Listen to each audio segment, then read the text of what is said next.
Hello, and welcome to this Surfing Safari edition of What's Up San Mateo, a show produced by students in the College of San Mateo's Broadcast and Electronic Media program. I'm Adam Phillip. And I'm Paul DuPont. In our first surfing segment, I get the chance to talk with the men who wrote the book on Mavericks, literally. One of them is a well-respected local sports writer, and the other is a world-renowned surfer known for surfing Mavericks, and now he's making waves as a film producer. And in the second half of our show, I'll interview the local Bay Area band that performed at the Mavericks Invitational. Then they'll grab their instruments and play some tunes for us. All that's coming up now on What's Up San Mateo?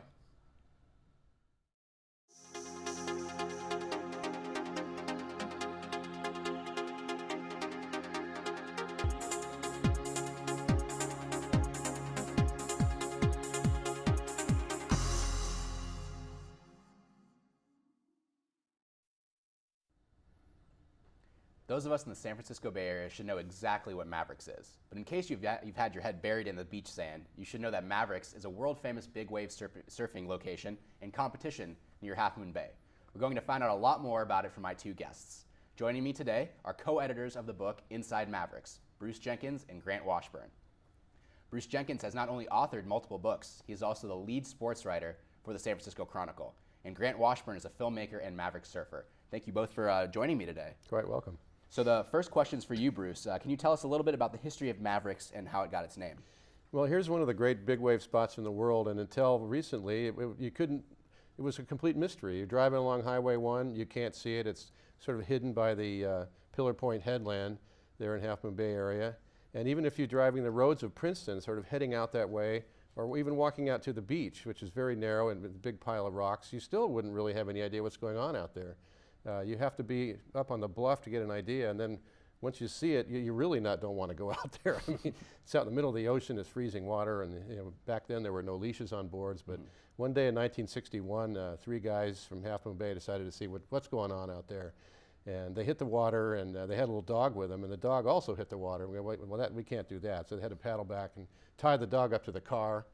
So they go out, they surf. They didn't really get out to Mavericks proper. They realized this was a little too heavy, and they came back and realized that the dog really had the best time. The dog was named Maverick, and that's how the place got its name. That's very interesting. Grant, how long have you been surfing, and how long have you been surfing at Mavericks? Excuse me. I've been surfing most of my life since I was a little kid.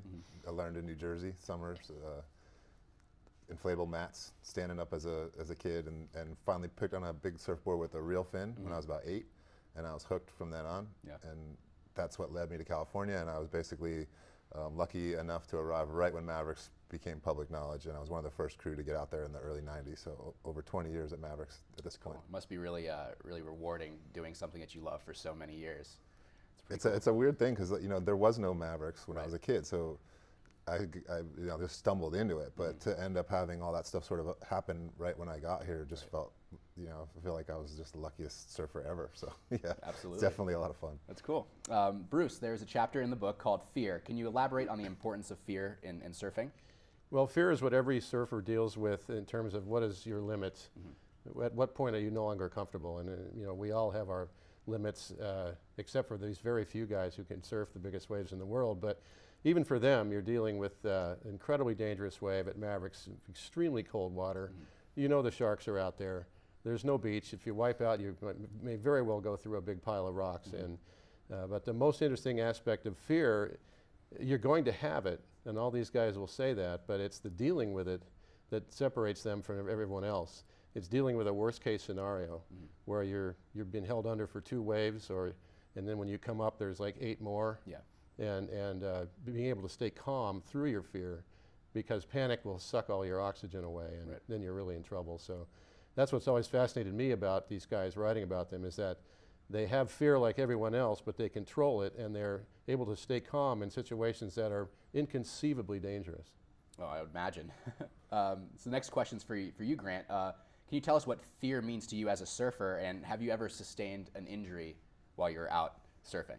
Yeah, I mean, fear is huge. It's obviously present the whole time we're out there. Sometimes you kind of let your guard down a bit, but you almost want to remind yourself to be afraid, because mistakes are made, if you're not paying attention. And I think for myself, and kind of what Bruce alluded to there, the fear helps you focus. And all these things that might otherwise complicate your thought process or your decision making are gone because you're afraid and you need to do this right. And you have like one chance at it. And when we go for a big wave, there's this big commitment. It's coming. It's going to like throw the entire building. And if we don't jump in the right spot, we're going to get crushed. And it goes really quick. And the fear is sort of ever present. I don't think anybody really loves it or you just can't fight it. You have to go with it. You have to pay attention to it. And luckily for me, I haven't had any really serious injuries. I've had good friends die out there, but so that's why the fear is important. So present at all times. Yeah. So I feel lucky that I can do it for 20 years and still be able to play and be out. But I know every time that could be my last, and I got to be careful. You always feel very lucky when you come in, I imagine. This next question is also for you, Grant. Can you tell us a little bit about your documentary, Riding Giants? Yeah, Riding Giants was actually directed by Stacy Peralta, who had made a film called Dogtown and Z-Boys. Yeah. And he was, for me, a personal kind of idol because he was a champion skateboarder, but also a filmmaker and a documentary guy. And so I felt really lucky when he approached me to be part of it. And Mavericks became kind of a central piece of the story, where they started in Hawaii with the ancient Hawaiians and the big wave guys sort of pioneering the sport, and then they came to Mavericks, where it was this renaissance of big wave, where it's not all in Hawaii, And as I grew up when I was a kid, really we were led to believe there was only big waves in Hawaii. You couldn't go anywhere else to find these things. And Mavericks, was totally off the charts, and now it became this, centerpiece, and what a huge success. We got to go to Sundance, and Robert Redford was there, and I was with my surfing heroes, Greg Knoll and Jerry Lopez, but then on the other side of the camera, Stacy Peralta, Don King, a filmmaker that's basically legend, Sonny Miller, all the best of the cinematographers in the ocean were there with us, so it was pretty cool. That's a really cool experience. I understand you brought in a film clip for us to look at. This is the teaser for Big Wave World Tour.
So Bruce, this next question's for you. Of all the sports to write about, what really got you focused on surfing?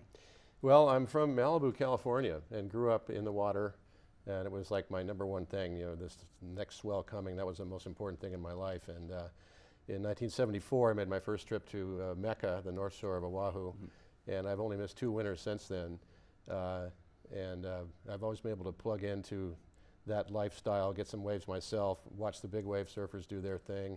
And in 1990, I came out with a book called North Shore Chronicles, having interviewed all the great big wave riders on the North Shore.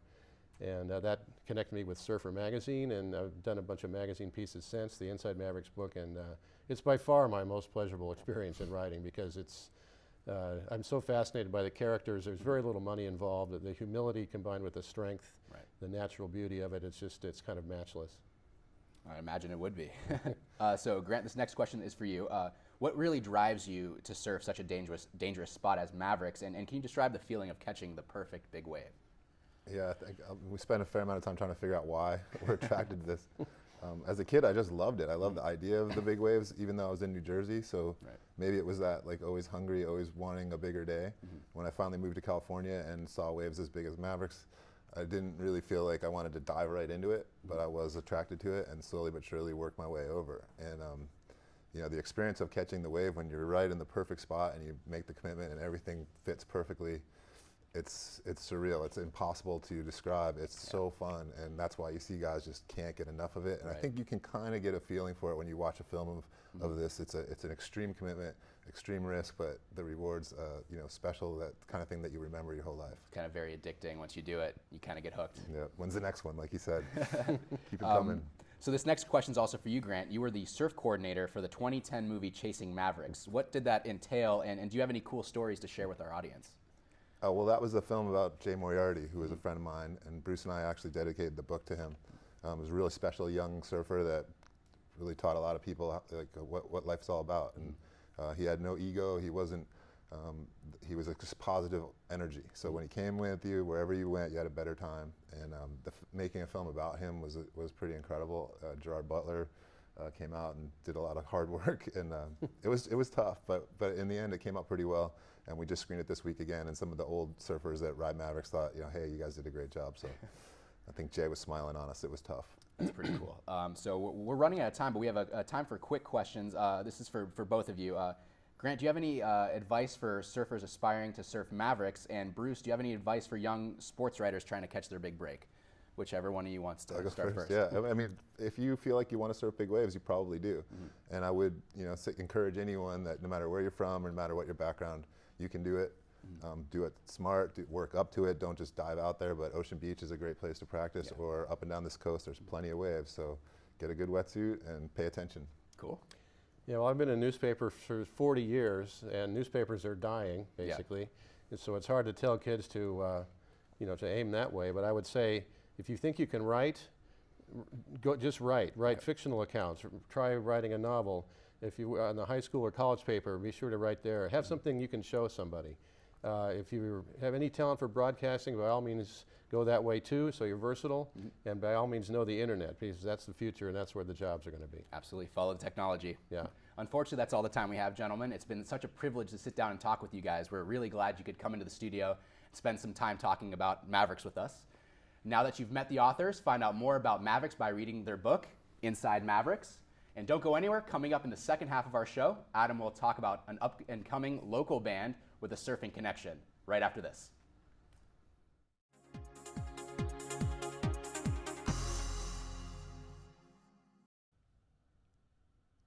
What's up, San Mateo? I'm Adam Phillip. Thanks for staying tuned. You'll be glad you did. Now, as you saw in our first segment, Paul talked with Grant Washburn about surfing Mavericks and the Mavericks Invitational. Well, joining me today are some members of a local Bay Area band that perform for the pro surfers at Mavericks. Ladies and gentlemen, Zeke Edwards, Keith Jones, and Marley Edwards from Marjackese. Thank you guys for joining us today. It's good to see you guys. Nice to see you. So why don't you guys just start off by telling about the history of your band, Marjackese, and how you guys formed. So Marjackese been kind of a forming of us together. So me and Marley used to play, we're brothers, and we used to play in an old band called The Curious.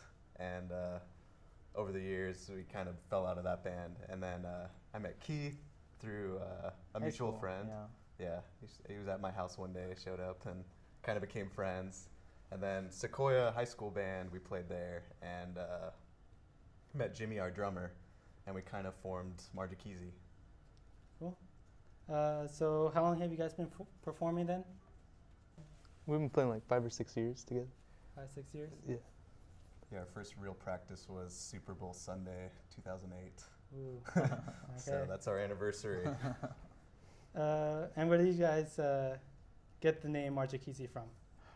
We were just really bad with trying to get names, and we just started putting our names together, and we were just like, all right, let's go with Marjakizi, and we were gonna get a new name soon, and it just never happened.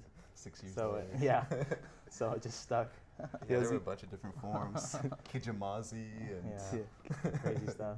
the Potato Boys. Okay. And Marjakizi is like a form of all your names together, right? Yes, sir. How'd you guys choose the order for the names? Which one Just- are like It just sounded the best, I think. the best? Yeah, kind of. It really was no strategy to it. It was just what sounded good to us. And what do you guys play, each of you? I play saxophone, keyboards, and vocals in the band. I play bass and sing a little bit, background vocals. Vocals and guitar. Okay. And Jimmy plays the drums. Who Yeah. sounds- Jimmy's our drummer. He's actually in Chicago. He went to school, Oh, moved to school there, so we get him winter break and summer break. But cool. Does he do vocals also? Yeah, Yeah. a bit? sometimes. we always want him to. So what do you guys classify your genre as? We're still kind of asking ourselves that. It's rock, funk, elements of jazz thrown in. Yeah, so I've like just been calling us a funk group. Yeah, Yeah. definitely Yeah. like funk fusion going on with our stuff. and definitely jam too. Jam.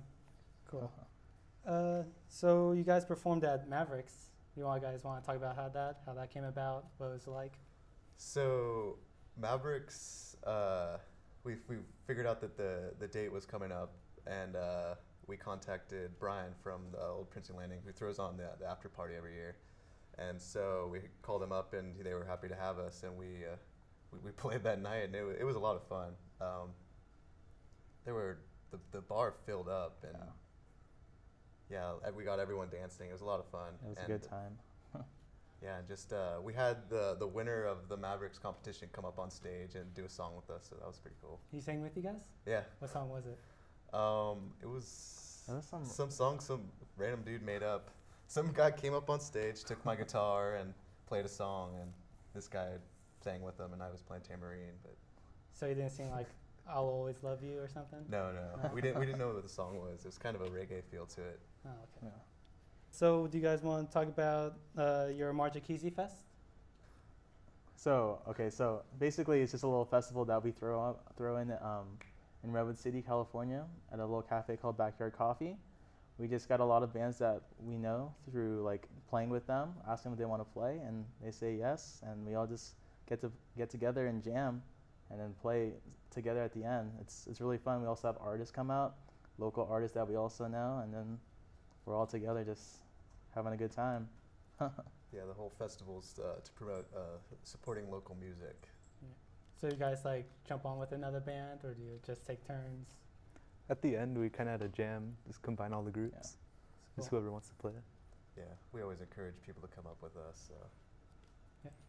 So the creative process. I'm not musically inclined, so I have no idea like how to start writing a song. So how do you guys do it? Is it like lyrics first, and you make the music first, come up with lyrics?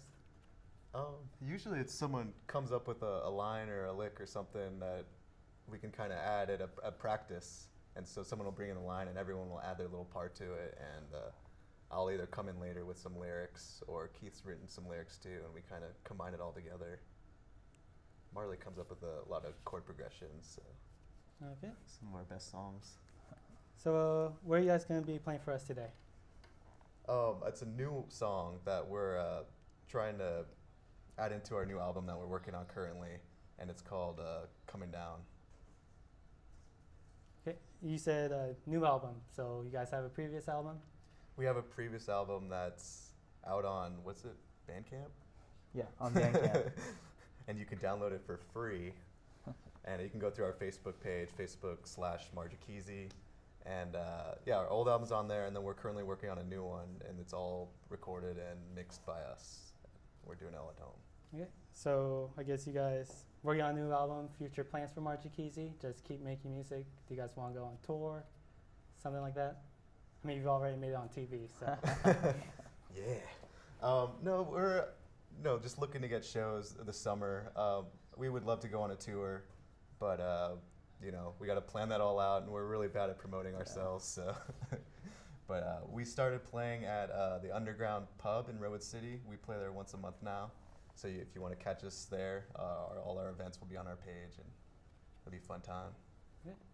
You want on tour? I want a tour. Yeah, we're thinking of going to visit Jimmy in Chicago because he goes to school out there.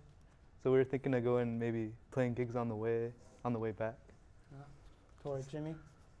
Okay. Yeah. Do you guys have a favorite band you guys like to cover?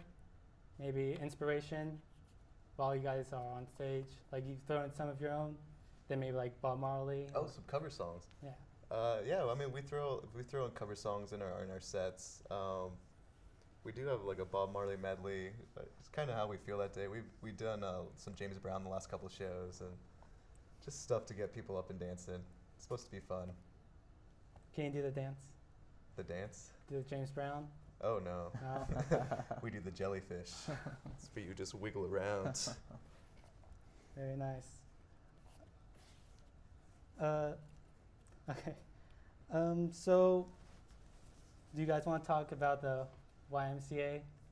Because for those of you who don't know, if you go online and search Marjakese, the first result is these guys doing the YMCA at the world the Sequoia famous Marjakese. talent show. Man. So, whose idea was that to begin with? I think that was Jimmy. Jimmy. Blame it on Jimmy, he's not here. Jimmy's a really good dancer, and he used to do ballet and stuff. I don't know if we should say that live, but yeah, he used to do a lot of dancing, and he kind of got us into doing that show. And if you look it up on YouTube, Yeah, I saw It's all it, and there. the energy is great. So hopefully you guys can bring that to your performance that you're about to do for us. So while you guys get ready for your original song that you guys are going to perform, we're going to take a brief message, and don't go anywhere. We'll be right back. Ladies and gentlemen, performing Coming Down, here's Marjakese.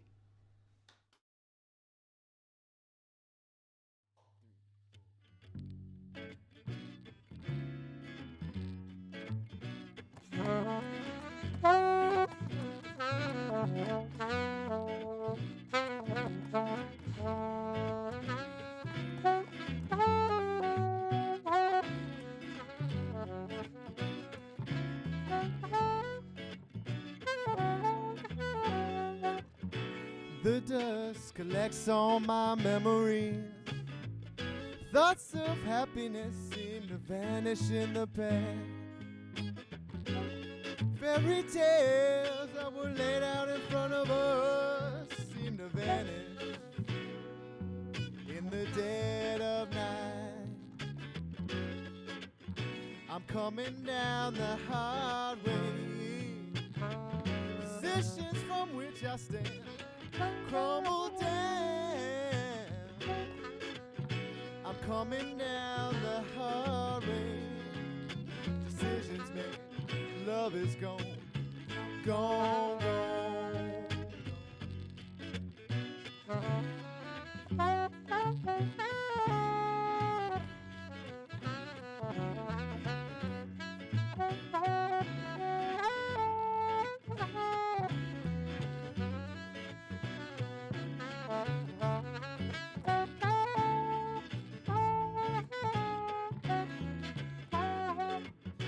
down the stream the leaves will flow. Two separate paths down which they will go. To return again, no one knows. But for this one, there's a long, lonely road. I'm coming down the highway. Positions from which watch I stand crumble down. I'm coming now, the hurry. Decisions made, love is gone, gone, gone.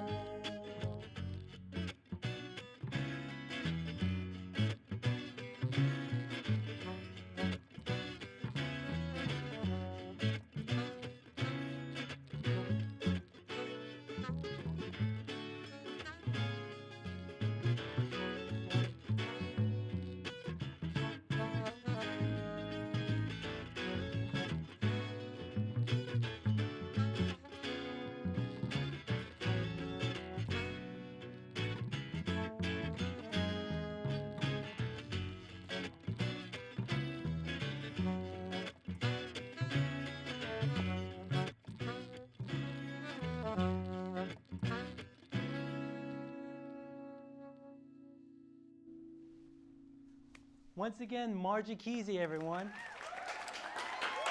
Thank you. Thank you. Thank you so much for coming on the show. This was great. Great interview, great music. And thank you all for tuning in to What's Up San Mateo. We hope to see you again real soon. Goodbye, everyone.